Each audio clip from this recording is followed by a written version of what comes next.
Seema Kushwaha, the lawyer of 2012 Delhi gang rape victim who ensured the rapists are hanged, will now fight the case of the Hathras victim. The victim's family has allowed Kushwaha to represent them in the court.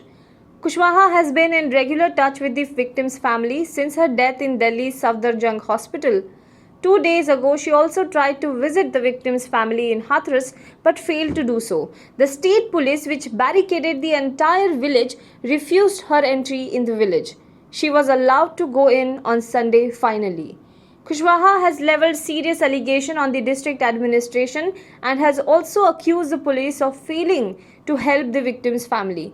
Kushwaha has also said that the victim's family is not feeling safe in the village. देखिए, परिवार जो है, आज मैंने देखा उन लोगों से बात की, बहुत डरा हुआ था। उन लोगों की बातचीत से लग रहा है कि पहले तो बेटी उनकी जिसको मार दिया गया, जिसके साथ क्राइम हुआ, लेकिन उसके बाद एडमिनिस्ट्रेशन ने जला दिया, उनको अंतिम संस्कार करने का मौका नहीं दिया।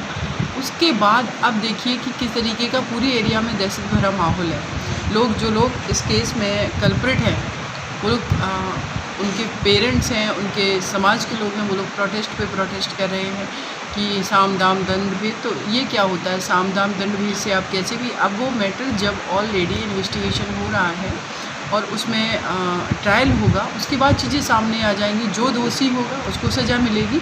देखिए, इतना ज़्यादा जो भी अनाउंस किया गया है, घोषणा की गई है कि ये सब क्या दे दिया गया है। सबसे बड़ी बात मैं ये जानना चाहती हूँ, क्या दे दिया गया? इस देश के अंदर बहुत सारे केसेस में घोषणाएं की जाती हैं, उसके बाद जैसे ही मीडिया कवरेज बंद होता है, चीज़ें लाइट हो जाती हैं, उसके बाद उस परिवार को देखो कि क्या स्ट्रगल करते हैं। जब तक मिल नहीं जाते तब तक तो मैं कैसे कह सकती हूँ, लेकिन देना चाहिए। पीड़ित परिवार है, गरीब परिवार है, उसको अपनी बेटी के लिए, जस्टिस के लिए फाइट करना है। देखिए, उससे ये है कि एक उम्मीद है उन लोगों को कि कम से कम उस लेवल के ऑफिसर्स आकर के इनसे मिल रहे हैं, आश्वासन दे रहे हैं, तो थोड़ा सा उस परिवार को सांत्वना मिलती है कि कम से कम लोग मेरे साथ खड़े हुए हैं। अभी कुछ दिन के लिए उनको सस्पेंड किया गया है एसपी को, फिर वो उनको बहाल कर दिया जाएगा। आप देख लीजिए पूरा रिकॉर्ड उठा करके। गाज गिरना तो मैं तभी मानती हूँ जबकि जो भी वर्मा कमेटी की रिकमेंडेशंस हैं कि जिस जगह पर क्राइम हो रहा है, जो रिस्पॉन्सिबल है, जो एडमिनिस्ट्रेशन में है, जो वहाँ पर लॉ एंड ऑर्डर देख रहा है, फेल रहता है, तो उसके ऊपर केस चलना चाहिए, उसके ऊपर मुकदमा चलना चाहिए, FIR होनी चाहिए। गाज गिरना उसको कहते हैं, उसका कन्विक्शन हो। ये तो अभी सस्पेंड किए गए, फिर आ जाएंगे, और मीणा भी अगर सस्पेंड कर दिए जाएंगे, वो भी कुछ दिन बाद उनकी बहाली हो जाएगी। तो इन चीज़ों का कोई ठोस समाधान निकलना चाहिए, जिससे ये ऑफिसर्स के टाइम में, इनके एडमिनिस्ट्रेशन में नेग्लिजेंसी ना हो सके। देखिए, नार्को टेस्ट एक आरुषि हत्याकांड केस में हुआ, क्या मिला?